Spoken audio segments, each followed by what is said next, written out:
marvelous as always. Welcome back to the next part of my micronutrient series, and that is going to be the fat-soluble vitamins now. So this is part 2 of my micronutrients. Now, fat-soluble vitamins consist of vitamins A, D, E, and K, right? So now, here's some background info for you before we get right into the vitamins and what their roles are in the body, and their deficiency diseases, any toxicity occurrences that may happen, recommendations, and then of course sources. So if you remember from the water-soluble vitamins that I just did, the water-soluble ones are hydrophilic, meaning they mix well with water. Well, fat-soluble vitamins are hydrophobic. They don't really mix well with water, right? So because of that, when you intake fat-soluble vitamins, they store in your fatty tissues as well as your liver until it's required, right?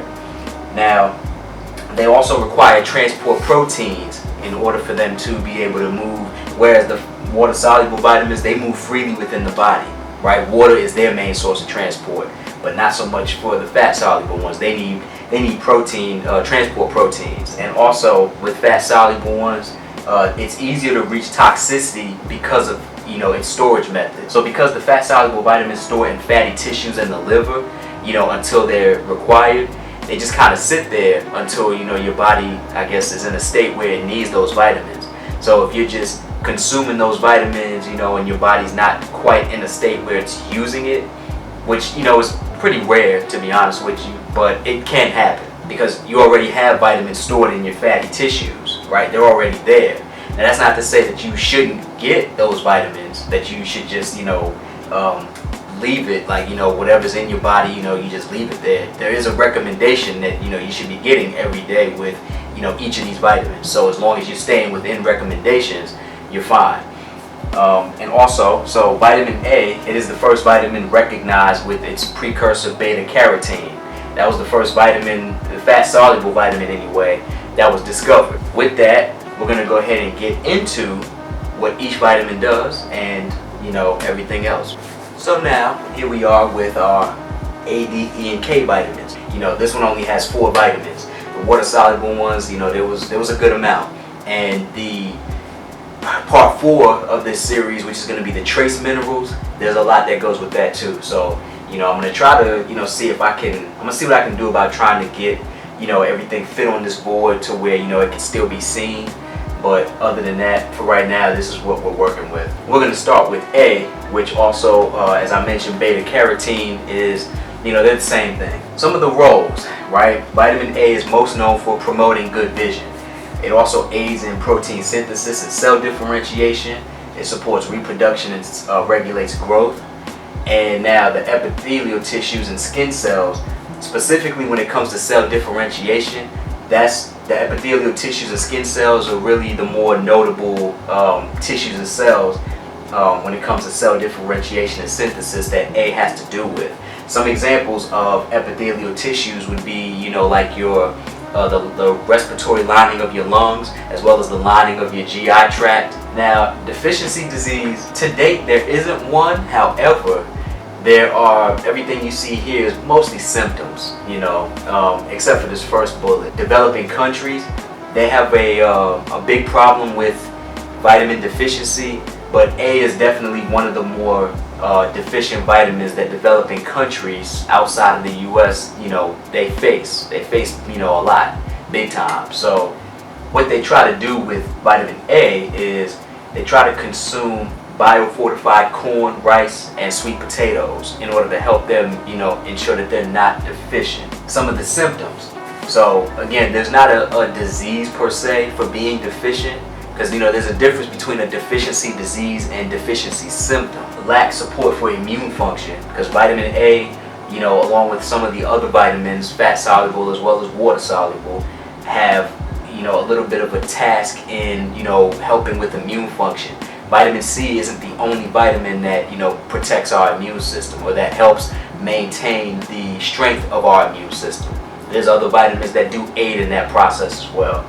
So lack of immune function and measles replication. So vitamin A has been known to help with preventing the replication of measles, especially in children. So if you're deficient in vitamin A, you may notice that it can be easier for you to, get measles outside of course, a vaccine, which mostly is recommended for those that I believe are age 50 and up. But measles in children, that can be combated, I guess is the right term, with vitamin A. Now, you also are looking at lack of protection against malaria, lung disease, and HIV. To date, as far as I know, there's still no cure for HIV, or at least I say not a cure that, most ordinary people can get our hands on. Magic Johnson is, he comes to mind, but when it comes to, HIV and, the theories behind that. But either way, from all of us ordinary people out there, I would advise do yourself and everyone else a favor. Please protect yourself. And obviously, we know intercourse isn't the only way to get HIV. There's the sharing of needles, fluid transfer, stuff like that. So you definitely want to make sure you protect yourself. But with that said, vitamin A has shown to protect against these three. Some more deficiency symptoms would be night blindness. Okay, and not just night blindness, you could be looking at blindness as a whole, right? You could look at corneal softening, corneal degeneration, and because again, vitamin A, its main role is to promote good vision. So obviously one of the deficiency symptoms, one of the things that you may get if you're not getting enough vitamin A, one of the symptoms you'll notice is you won't have great vision. So, and then also impaired immunity, which I believe I covered anyway. I think that was just a repeat. And plugging of hair follicles. Okay, so vitamin A or lack thereof could contribute to you not being able to grow hair at the rate you should be. So just something else to keep in mind. Now, toxicity can lead you with skin discoloration. It could also weaken your bones, and it could also, you could be looking at birth defects. So this one is more so for like my pregnant women out there, or women who are looking at getting pregnant. What you want to do is make sure you also get vitamin A. I believe in the water soluble vitamins video I covered folate. That's the one that can protect against certain birth defects such as spina bifida, which is the incomplete closing of a spine. That's more common in infants.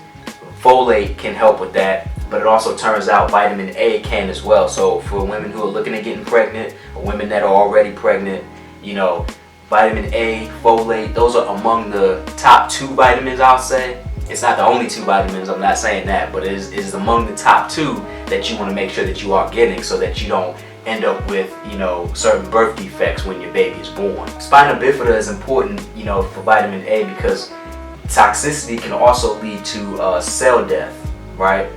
It can lead to cell death, so you definitely want to make sure that you're very careful about that. So for men, we're looking at 900 micrograms per day, and mind you, these recommendations are per day, so just in case you needed a reminder, they're per day. For women, 700 micrograms. Now, because there's a toxicity, right, as we covered in my previous water-soluble vitamins video, whenever you see a toxicity with the vitamin, there's usually an upper limit established to ensure that you don't reach toxic levels. And the upper limit for vitamin A is 300 micrograms for adults.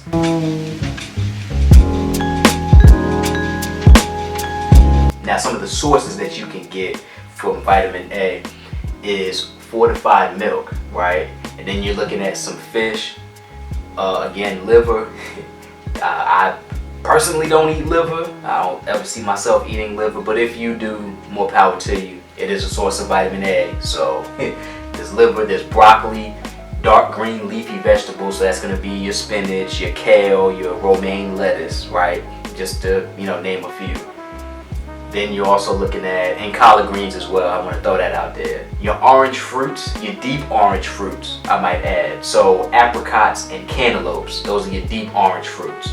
That's, a good source of vitamin A. Also squash, carrots, sweet potatoes, and pumpkin. Those are all good sources of vitamin A. So you got a plethora of sources to choose from. Now we move on to vitamin D, which is, another name for vitamin D is calciferol. So now, this one is, I pretty much, as far as fat-soluble vitamins go, I would say this is the one I personally know the most about because I'm actually prescribed vitamin D. I'm prescribed calciferol by my doctor because for years I've been deficient. It's hard for me to get vitamin D, and as a matter of fact, one community of people, and I wrote it here in the deficiency disease because there's not a deficiency disease for it, but there's only symptoms. Deficiency of vitamin D is common among certain groups, black people being one of them. So black people, we are the most deficient, if I'm not mistaken, followed by, I guess, Hispanics, I want to say, is the next group. Also obese folks, physically inactive folks, and smokers, all at risk for vitamin D deficiency. But let's go into the roles here real quick. So most notably, they are for strong bones and teeth, which is what most of you may know about vitamin D. That's what their main role is. Some other roles is that they may slow the progression of Parkinson's disease as well as cognitive decline. So they're good for your brain and nerve cells in that sense, right? Because your nerves is where Parkinson's disease come into play. As far as your brain, anything cognitive, right? When you think of cognition, that's your brain health. And also, vitamin D may preserve, strength in adults. Because, of course, as we get older, we do tend to lose strength. Okay, it's harder to maintain strength as we get older because our bones, especially if we're not up on our vitamins, our bones can end up, taking a hit. And, if our bones take a hit, our strength isn't up there, our muscle cells, they start to degenerate as we get older, then, that's what we can be looking at, right? So, loss of strength for the most part, especially in adults. And the last thing I have here is that it signals the cells in the immune system to defend against infectious diseases.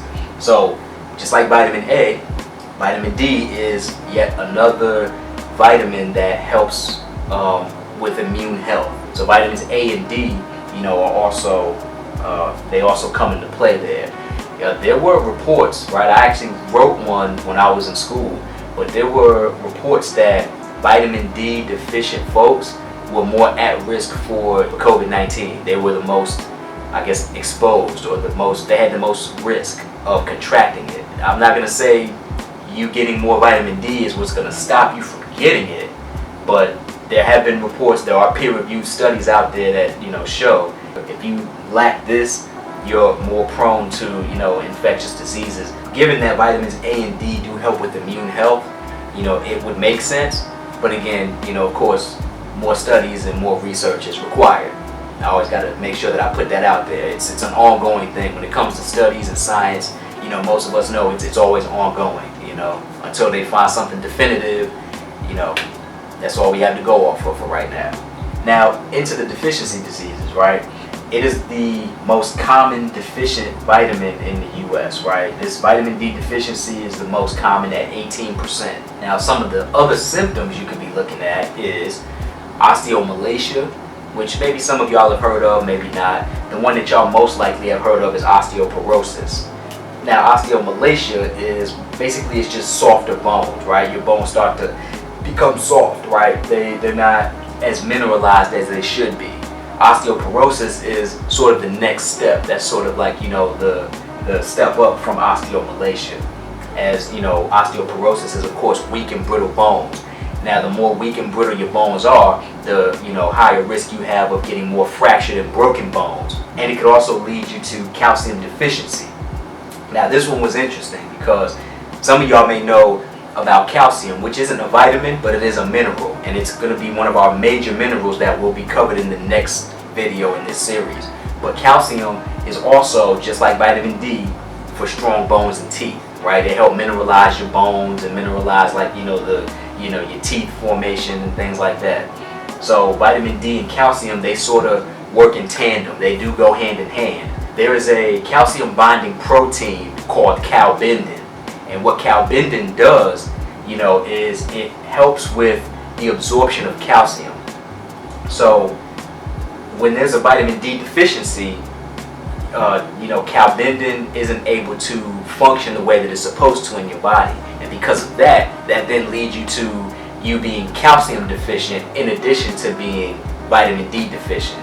So what happens is, even though you're eating calcium rich foods, if your vitamin D isn't at a level that your body's supposed to be at, all that calcium that you are intaking from foods, absorption is not there. So your body may not be absorbing the calcium due to a D deficiency. So that's something else you do want to be mindful of. Now, some toxicity symptoms. You could be looking at elevated blood calcium. It can lead you to forming stones in your body. The one that most people know about is kidney stones, and it could also harden your blood vessels, which is bad for the arteries of your brain, heart, and lungs. Right? You don't want hardened blood vessels, because hardened blood vessels make it difficult for blood to transfer, to and from your heart and other places where your body needs blood circulation. So excess vitamin D can affect your circulatory system. Recommendations: men and women, okay, these intakes are the same for recommendations. So the first bit that I have up here, right, first line I got is, okay, infants are recommended to get 400 IUs. Now, IU stands for International Unit. Anyone from the ages of 1 to 70 are recommended to get 600 IUs per day. And then anyone 71 and up gets 800 IUs as a recommendation. Now, here's a little note that I wrote, right, for anyone who, is a little curious or, maybe feels inclined to do a little bit of math. 1 microgram is equal to 40 IU, okay? So if you wanted to maybe convert the international units over to micrograms, all you would do is just take the IUs and divide it by 40, okay? So like, 600, for example, divided by 40, that's going to give you, I believe, 15, right? 15 micrograms. So 600 IU is equivalent to 15 micrograms. Going back to what I was saying earlier, I actually am prescribed vitamin D. I'm prescribed a high dose, and the high dose I believe is about like 10,000 IU. And because it's such a high dose, that's why it's only recommended that I take it once a week. That's a once a week dose. But I do take vitamin D every day. 1,000 IU tablets, I believe. I do take those every day. So, and because of me being deficient, normally what happens is when you're deficient, if you go to a doctor and they find that you are, they may prescribe you vitamin D and have you take more than the recommended dose, so that they can get your levels up to a point where it's nice and satisfactory. And that's what happened to me. So if you lack vitamin D, or you're not getting much vitamin D, then you should definitely look at increasing that somehow. Supplementation is a good way to go, but I'm about to go ahead and get into the sources. Oh, but first, UL, right, the upper limit, because there's a toxicity involved, there's also an upper limit of 4,000 IUs. Sources: fortified milk is one. Now, your fatty fish is another way to get good vitamin D, okay? But there's 3 specific types of fatty fish that's recommended you get vitamin D from, okay? Because you can't just eat any type of fish. Salmon, sardines, and herring. Those are the ones that provide the most amount of vitamin D, more so than any other type of fish, more so than your flounder, more so than your tilapia, more so than your tuna, okay, and your mackerel. These are the ones that you are recommended if you're trying to increase your intake.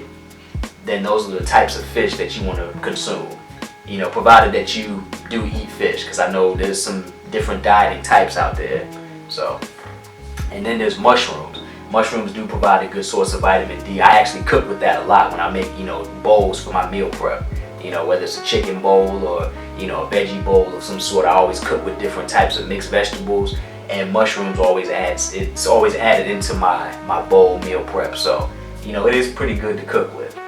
And then of course, at the very bottom there, I wrote sunlight exposure. I wanted to make sure I didn't leave that out, because, one of the easiest ways you can get vitamin D is simply by getting some sun. And with a lot of especially black folks, we tend not to sit out in the sun for too long. At least I know I don't, and I know a lot of other black people don't like to really sit out in the sun like that. But sunlight is a way you can increase your vitamin D intake. Now that's going to lead us to vitamin E. So vitamin E is one of the more primary antioxidants in your body. If you remember from the water-soluble vitamins video, vitamin C is also an antioxidant. What they also do is they interfere in oxidation of polyunsaturated fatty acids, right? Because, the polyunsaturated fatty acids, dating back to my fats video, those are fatty acids that are the healthy fats, Okay, and monounsaturated fats. Those are the healthy fats that your body needs in order to reduce LDL, right? Your cholesterol, bad cholesterol specifically, and to start reversing some of the plaque that you may have in your body that will clog your arteries and harden your artery walls. The last thing you want is for your polyunsaturated fats to oxidize and to release and spill their contents. So they also may reduce oxidation of LDL and inflammation, which of course is heart disease, right? That's what increased LDL, and I'm gonna make a separate video about cholesterol by itself, but LDL, known as low density lipoproteins, that's your bad cholesterol. And with enough bad cholesterol,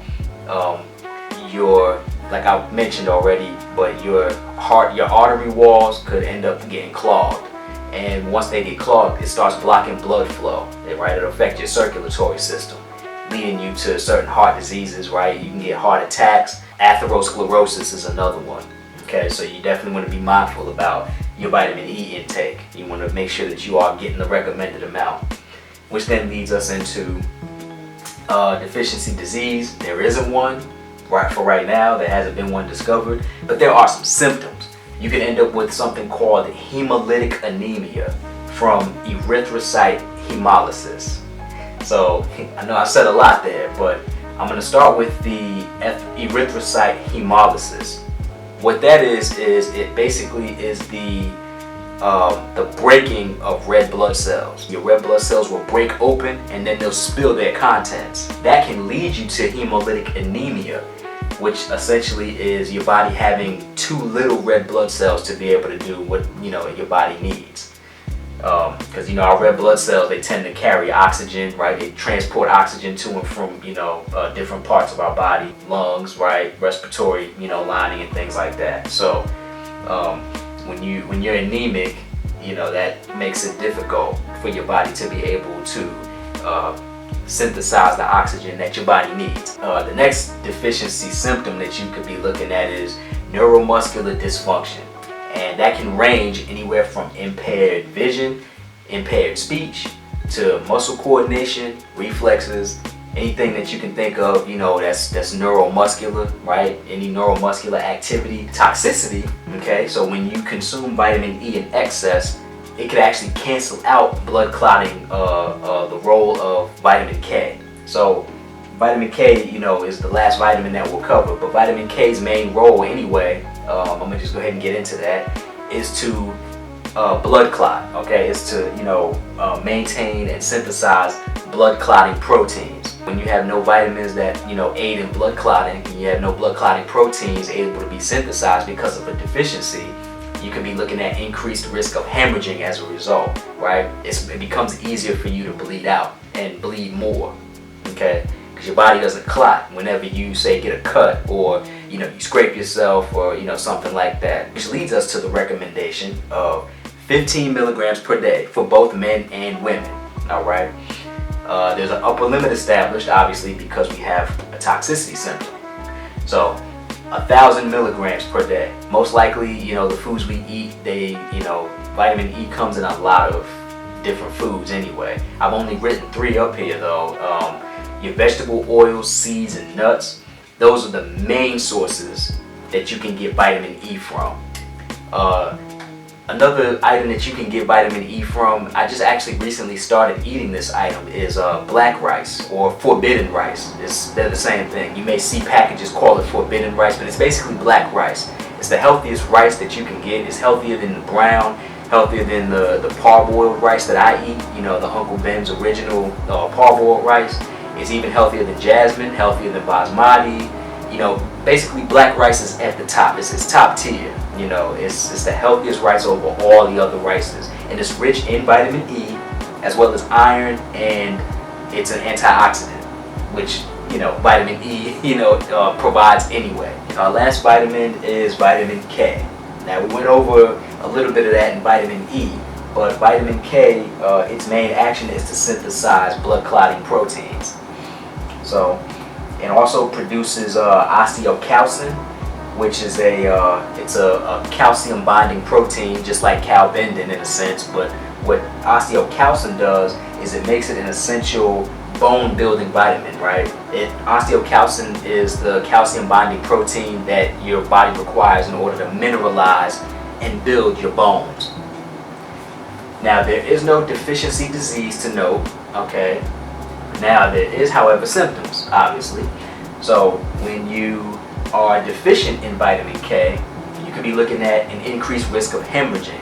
Vitamin K, if its main role is to synthesize blood clotting proteins whenever you scrape yourself or get a cut, or anything happens to where you're bleeding, your body it'll call upon any vitamin K that's stored in your fatty acids, and vitamin K will aid in blood clotting. Now, antibiotics can actually kill K producing bacteria in intestines, but some of the water soluble ones and just about all of the fat solubles can still be sort of recycled in a way if we're using the bacteria in our gastrointestinal tract, right?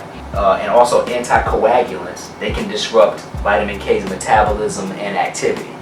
So you do want to be mindful of, if you are on drugs, any kind of medication and things like that, it's important to make sure you're only taking the recommended dose. If you're overdosing on said medication, even if it's prescribed, you can still hurt your body in other ways.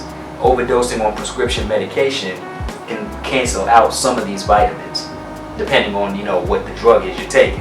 Now, there is no toxicity to date with vitamin K. So, of course, since there's no toxicity, that means there's no upper limit.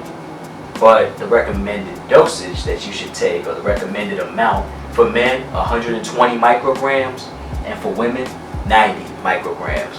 And also, some of the sources you can get vitamin K from are, of course, going to be your green veggies. So collards, spinach, Bibb lettuce, broccoli, Brussels sprouts, and cabbage. So a mixture of light and dark leafy greens, right? Because with the lettuce, it doesn't have to be romaine. Iceberg does provide vitamin K. That's a lighter, vegetable. That's a lighter, green. Collards is darker. Spinach is darker. Broccoli, Brussels sprouts are a little lighter. Okay, and cabbage is also a little lighter too. So, and then the vegetable oils. That just about concludes this video. So, I don't have too much of a recap for this one. It's pretty straightforward. If you're going to get more than the recommended amount, you want to make sure you're not getting more than the upper limit.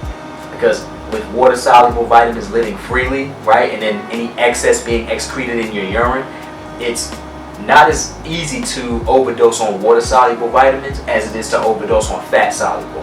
Because since fat-soluble just stores, and you keep adding and adding and adding, right, and you end up getting more than the upper limit, you can cause your body some problems. But other than that, thank you all very much for watching. I hope I provided some sort of value to you, all right? And if I did, please feel free to like, give me a subscribe if you feel inclined, and if you got any comments, questions, or concerns, hit my comment section. I do check them periodically, and I appreciate y'all again. Hope y'all have a good rest of your day, and I'll see y'all on the next one. Y'all take care.